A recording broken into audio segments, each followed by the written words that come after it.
The canyon was quiet, but everyone felt the danger. James Stewart had just walked away, leaving Dean Martin exposed, watched, judged. Careers were on the line, pride even more.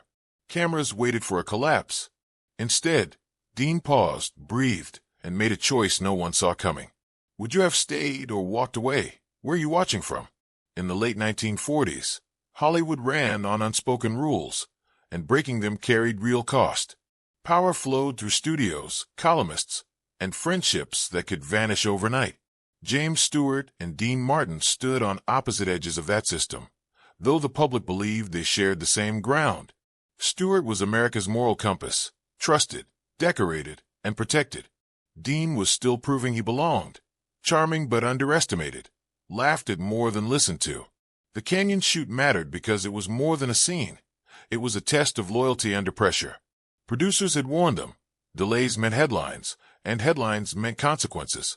Stewart understood how fast reputations could turn, how easily blame found the weakest link. When tension rose that morning, everyone knew someone would have to bend. Crew members whispered about contracts and control, about who could afford to stand firm. Dean felt the imbalance in every glance. He wasn't the star they would defend. He was the risk. The canyon, steep and echoing, amplified every sound, every silence. This was where decisions followed men home. And when Stewart stepped back, choosing distance over defense, the rules became painfully clear. Dean would either break quietly or find another way to stand. Hollywood liked clean stories, but reality was messier.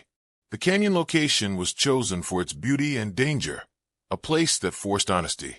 One wrong move could injure someone, or worse, shut the production down. Stewart knew this landscape well, both the physical terrain and the political one. He had survived war, scrutiny, and studio expectations by reading rooms before speaking. Dean, newer to the game, read faces instead. He saw how authority gathered around Stewart naturally, how assistants waited for his nod. The stakes were not just artistic. A stalled shoot could cost thousands, invite lawsuits, and mark a performer as difficult. That label followed actors like a shadow. As equipment was set, a disagreement surfaced, small on paper, explosive in context. A safety concern, brushed aside by those in charge, suddenly became personal. Stewart listened, then withdrew, unwilling to be seen challenging the machine. It wasn't cowardice, it was calculation. He believed stepping aside would cool tempers, but the effect was isolation. Dean stood there alone, the canyon wind carrying murmurs from the crew. This moment mattered because it revealed how power truly worked. When protection disappears, character is exposed. And everyone watching knew Dean had seconds to decide who he was going to be. The silence after Stewart left was heavier than shouting. No one filled it, because no one wanted ownership of what came next. The director glanced toward the producers toward their watches. Time was money, and money was authority. Dean felt the weight settle on his shoulders, a familiar pressure from years of being underestimated. The canyon reflected sound oddly, making whispers sound like accusations. This was not a dramatic walk-off. It was a quiet abandonment, the kind that hurt more because it was polite. Stakes rose because the narrative could turn instantly. If Dean protested loudly, he'd be labeled unstable. If he complied silently, he'd risk safety and self-respect. Stewart's absence mattered because his presence had balanced the room. Without it, the rules reverted to hierarchy. Dean's options narrowed. He could leave, confirming doubts, or stay and absorb whatever came. The crew watched for cues, wondering if they should intervene or stay invisible. In Hollywood, invisibility was survival. The canyon became a courtroom without a judge, and Dean was both defendant and witness. This moment would define how people spoke about him in offices he'd never enter, and that knowledge sharpened his resolve, even as fear pressed in from all sides. Dean Martin hadn't arrived here by accident. Long before studios and scripts, he learned endurance in places that didn't care about charm. Growing up, he watched men swallow pride to keep moving, to keep families afloat. Humor became his shield, but dignity was his spine. In early gigs, he smiled through disrespect, knowing patience could outlast cruelty. Those lessons returned in the canyon. He understood that strength wasn't volume, it was control. Dean remembered mentors who told him, "Let them underestimate you. It gives you room." He had been laughed at, dismissed as lucky, told he was replaceable. Each slight taught him restraint. His mindset wasn't about winning arguments. It was about choosing moments. The canyon felt like one of those moments. He steadied himself, recalling nights when walking away wasn't an option. Inner strength came from knowing his limits and honoring them quietly. He didn't crave confrontation, but he refused humiliation. Dean believed that respect, once lost, was harder to regain than any role. So he breathed, slowed his pulse, and listened. He let the room show its hand. This calm wasn't weakness. It was preparation. The people watching mistook his silence for surrender, not realizing he was building something sturdier than noise. In that stillness, Dean found clarity. Whatever happened next had to protect more than the scene. It had to protect who he was becoming. James Stewart's past shaped his choice too. War had taught him when to advance and when to retreat, lessons that saved lives but complicated friendships. He believed survival meant picking battles carefully. In Hollywood, that meant avoiding public fractures. Stewart's inner strength expressed itself as caution, an instinct to preserve equilibrium. He assumed Dean would understand. From Stewart's perspective, stepping away prevented escalation. He trusted systems because they had, mostly, protected him. Dean didn't resent Stewart. He recognized the difference in their positions. That understanding softened the sting, but didn't erase it. The canyon highlighted the gap between them, one insulated by legacy, the other exposed by ambition. Dean respected Stewart's service, his integrity, but also saw the cost of that distance. It reminded him that no one would fight his battles for him. That realization hardened his resolve without bitterness. He wasn't angry. He was awake. Dean's inner dialogue was practical. What preserves safety? What preserves dignity? He replayed advice from older performers who survived by being steady when others panicked. This wasn't about ego. It was about setting a boundary without spectacle. The canyon offered no cover, so Dean became his own shelter. He adjusted his stance, literally and figuratively, grounding himself against the wind. Whatever he chose, it would be deliberate, not reactive. That decision alone shifted something invisible but real. Dean's strength lay in empathy as much as resolve. He saw the crew's fear of delay, of blame, of unemployment. He knew tempers flared because people were protecting livelihoods. This awareness shaped his approach. He wouldn't shame anyone publicly. He'd speak to the issue, not the ego. His past taught him that humiliation creates enemies, but calm creates allies. Dean also understood timing. Acting too soon could backfire. Waiting too long could appear weak. He watched the director's hands tremble slightly, the producer's jaw tighten. These were tells. Dean's inner compass aligned. Safety first, respect second, career third. The canyon magnified consequences, but it also stripped away pretense. Here, authenticity mattered. Dean prepared to speak, rehearsing nothing, trusting instinct. He knew his voice carried warmth, and he would use it carefully. Inner strength doesn't announce itself. It shows up as steadiness when chaos tempts you to rush. Dean's heart beat fast, but his posture stayed open. He wasn't challenging authority. He was inviting reason. That distinction mattered. As seconds stretched, the room leaned toward a decision. No one expected Dean to lead.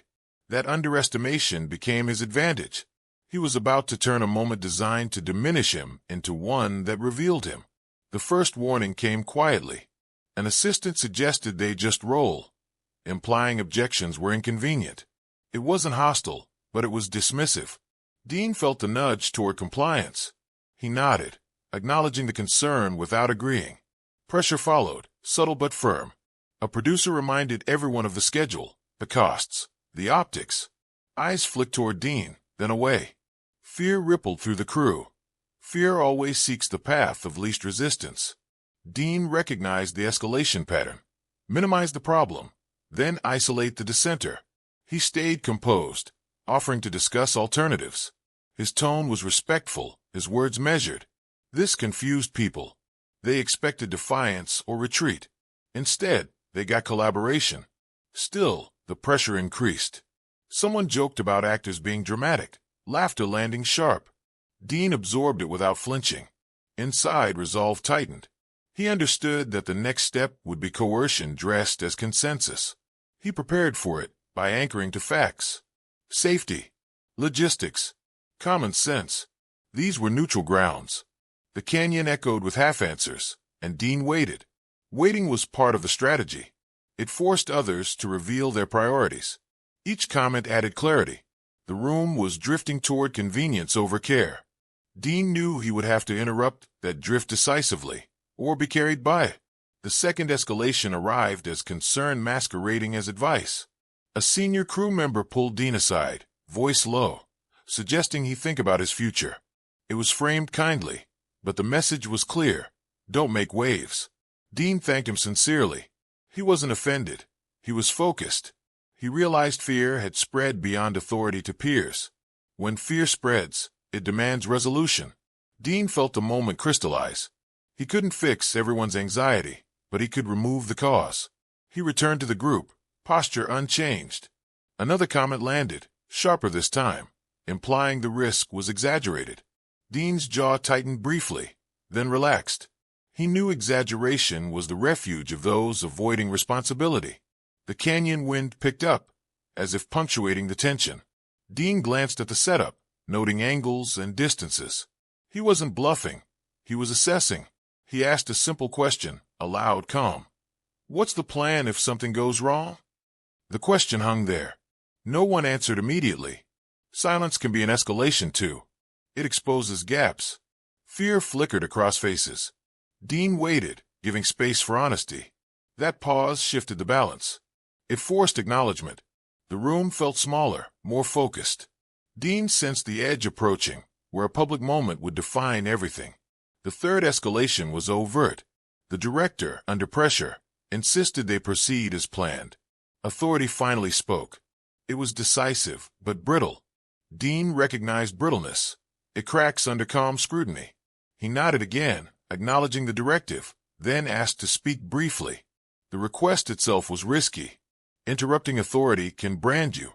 But Dean framed it as concern for the entire team. He spoke slowly, choosing words that invited agreement rather than demanded it. He referenced safety protocols, industry norms, shared responsibility. He didn't accuse. He aligned. Still, tension spiked. People braced for conflict.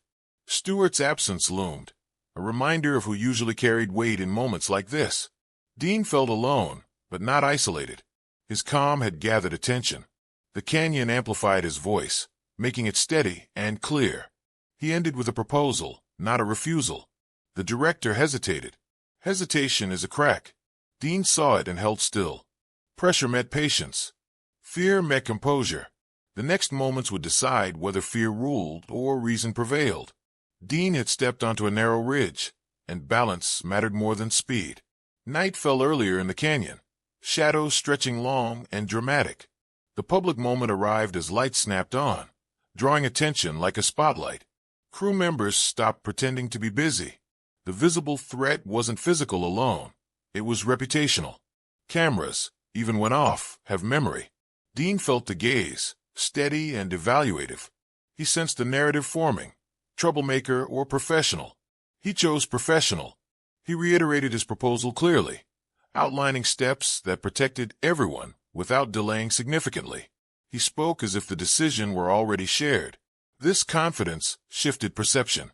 Confidence invites agreement. The director countered, voice rising slightly. Dean didn't mirror it. He lowered his tone, forcing others to lean in. Silence became his ally. The canyon held their words, returning them softened. Dean asked for a quick test run, a compromise. The request was reasonable, almost boring. Boring is powerful in crises. It drains drama. The producer glanced at the clock, calculating. The crowd waited. This was the edge where authority could either harden or adapt. Dean stood still, hands visible, non-threatening. He wasn't fighting alone anymore. Reason had joined him. The visible threat shifted, from Dean's career to the production's credibility. That reframing mattered as the argument unfolded. Dean felt a surge of emotion he kept contained.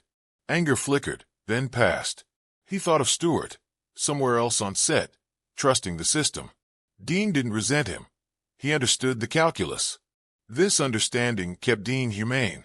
He avoided language that would embarrass Stewart or anyone else. The crowd sensed this restraint. Respect grew quietly.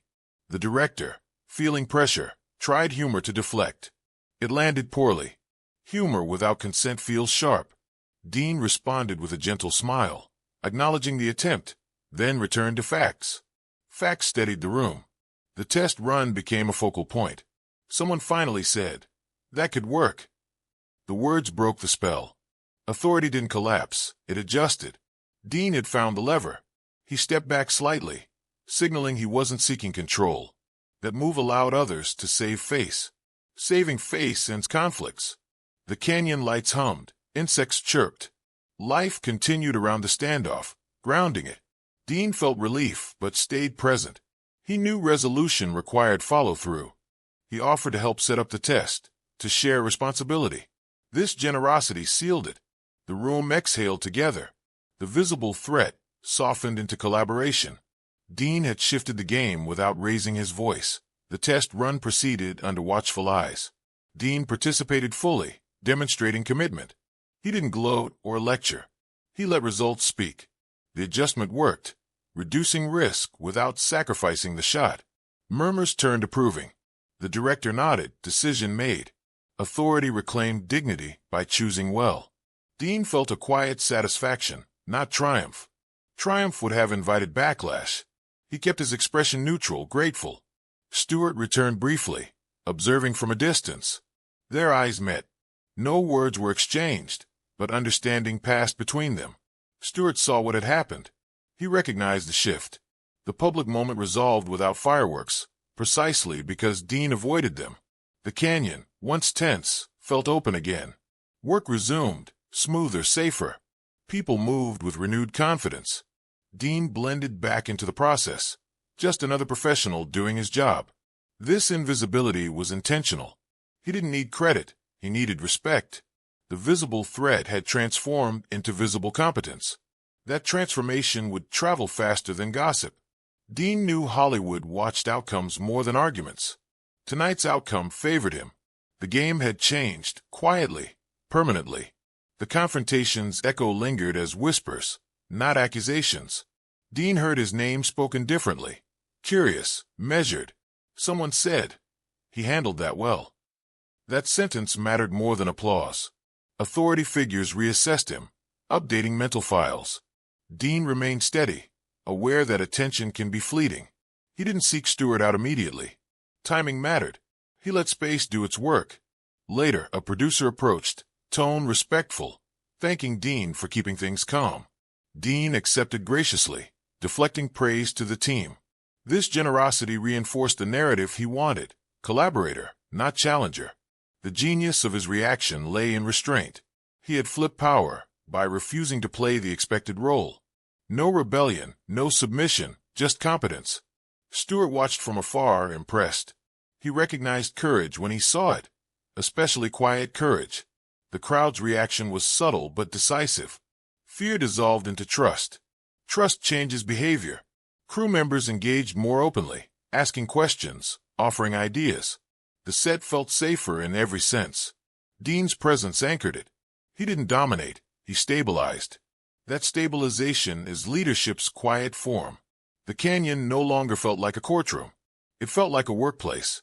Dean had turned a public risk into a collective win, and that is how power truly flips. Authority responded with recalibration rather than retaliation. The director adjusted his approach, inviting input where before there was insistence. This wasn't weakness, it was wisdom earned. Dean noticed and supported it, reinforcing the shift. He praised the director's call publicly, ensuring the hierarchy remained intact. That move protected everyone. Stewart finally approached Dean between takes. "You did good," he said simply. Dean nodded. "We all did," he replied. The exchange was brief, private, sufficient. Stewart's respect mattered, but Dean didn't need validation. He had validated himself. The crowd saw reconciliation without drama, a signal that professionalism prevailed. Tension broke fully. Laughter returned, easy and genuine. Work flowed. The canyon seemed less imposing now, its walls less severe. Dean felt lighter, not because he'd won, but because he'd acted in alignment with his values. That alignment sustains careers longer than any role. Authority learned that Dean wasn't a liability. He was an asset. This realization would follow him quietly, opening doors without fanfare. The genius reaction wasn't a speech. It was a sequence of choices that respected everyone involved. That's how power shifts without resistance. The flip became evident in small things. Dean was consulted more often, listened to more closely. Suggestions once ignored were considered. He remained consistent, never exploiting the change. Consistency builds credibility. Stewart, for his part, adjusted his own behavior, more present in shared decisions. The canyon incident became a reference point, unspoken but understood. People remembered how Dean handled pressure. This memory shaped future interactions. Dean's genius reaction wasn't reactive intelligence. It was emotional intelligence. He read fear and responded with calm. He read authority and responded with respect. He read himself and responded with integrity. These readings aligned. The public confrontation ended not with applause, but with trust restored. That outcome surprised everyone. Hollywood expects drama. Dean delivered stability. Stability is rare. The game changed because the expected script failed. Dean wrote a better one through action. As the night wrapped, the crew moved efficiently, almost gratefully. Dean helped where needed, invisible again. Invisibility after leadership is humility. It cements respect. The canyon held the story quietly, as canyons do. But stories travel. The antagonist wasn't a person so much as fear itself. Fear reacted by receding. Authority figures relaxed, shoulders dropping, voices softening. The crowd mirrored them. Relief spread like warmth. Stewart felt it too, a sense that the system had worked because someone cared enough to steady it. No one needed to apologize publicly. That mattered. Public apologies create winners and losers. This resolution created only participants. The tension broke not with a snap, but with a sigh. Dean sensed it and stayed attentive, ensuring no embers remained. He thanked people individually, reinforcing connection. This follow-through mattered. Fear doesn't leave all at once. It needs reassurance. Dean provided it quietly. The reaction validated his approach. He hadn't been punished. He'd been trusted. That outcome would inform future choices. Stewart watched with admiration, learning anew that courage takes many forms. The crowd dispersed, carrying a story of calm under pressure. Authority retained control while sharing it. That balance is rare and powerful. The canyon returned to being just a place, not a test. Dean's career path subtly realigned. Favorably did I in the days that followed. Ripples continued. Calls came more promptly. Meetings felt less performative. Dean noticed a shift in tone, less condescension, more curiosity. Stewart, reflecting, recognized that stepping back had revealed something important. He spoke of it to a confidant. He stood when I stepped away. There was no bitterness, only respect. The crowd's reaction crystallized into a shared understanding. Professionalism wins. Authority figures adjusted policies quietly, adding safeguards. Dean's influence extended beyond the moment, improving conditions for others. This is how real change happens, incrementally, invisibly. Tension broke permanently, replaced by trust. Dean didn't claim credit. He didn't need to. His work spoke. The canyon incident faded into lore, retold with emphasis on calm, not conflict. That emphasis protected everyone involved. Stewart and Dean's relationship deepened, grounded in mutual respect rather than proximity. They understood each other better now. Fear had tested them differently, and both had learned. The crowd learned too. Underestimated your peril. Privately, Dean and Stewart spoke later, away from lights and deadlines. Stewart admitted he'd chosen distance to avoid escalation. Dean acknowledged the logic, sharing how it felt nonetheless. The conversation was honest, measured. No accusations, just truth. Stewart listened, really listened. He apologized quietly, not for his choice, but for its impact. Dean accepted without ceremony. They shook hands, a simple gesture carrying weight. This private aftermath mattered more than any public moment. It restored balance. Dean shared his reasoning. the focus on safety and dignity. Stewart nodded, understanding deepening. They parted with mutual respect intact, strengthened. The truth was simple. Systems need people willing to steady them. Sometimes that person stands alone. Dean had done that without asking for recognition. That truth bonded them. They returned to work aligned, each trusting the other's judgment. The canyon story remained theirs, shared quietly, a reminder of character revealed under pressure. Dean later confided to a friend that the hardest part wasn't speaking up. It was staying kind while doing so. Kindness under pressure requires discipline. That discipline protected him. The aftermath brought no headlines, which was the best outcome. Quiet wins last longer. Dean noticed younger performers watching him differently, taking cues. He modeled calm courage intentionally. Stewart, reflecting, carried the lesson forward, more attentive to moments when silence could isolate others. The truth surfaced gently. Leadership isn't always loud, and loyalty isn't always proximity. The canyon taught them that. The handshake lingered in memory, a private seal. Careers moved on, but the standard remained. Dean had found his footing in Hollywood not by demanding space, but by earning it through steadiness. That truth anchored him. The legend grew without embellishment. People said, he kept his head when others lost theirs. No quotes were needed. The moral traveled quietly. Dignity under pressure changes rooms. Dean Martin became known not just for charm, but for calm. James Stewart carried the respect of a man who recognized courage when it appeared. The canyon became a footnote, but the lesson endured. In Hollywood, where noise often wins, silence with purpose can change the game. If this story moved you, show your support by liking the video. Subscribe for more true cinematic stories of quiet courage. And tell us in the comments, when pressure rises, do you speak up or stay silent?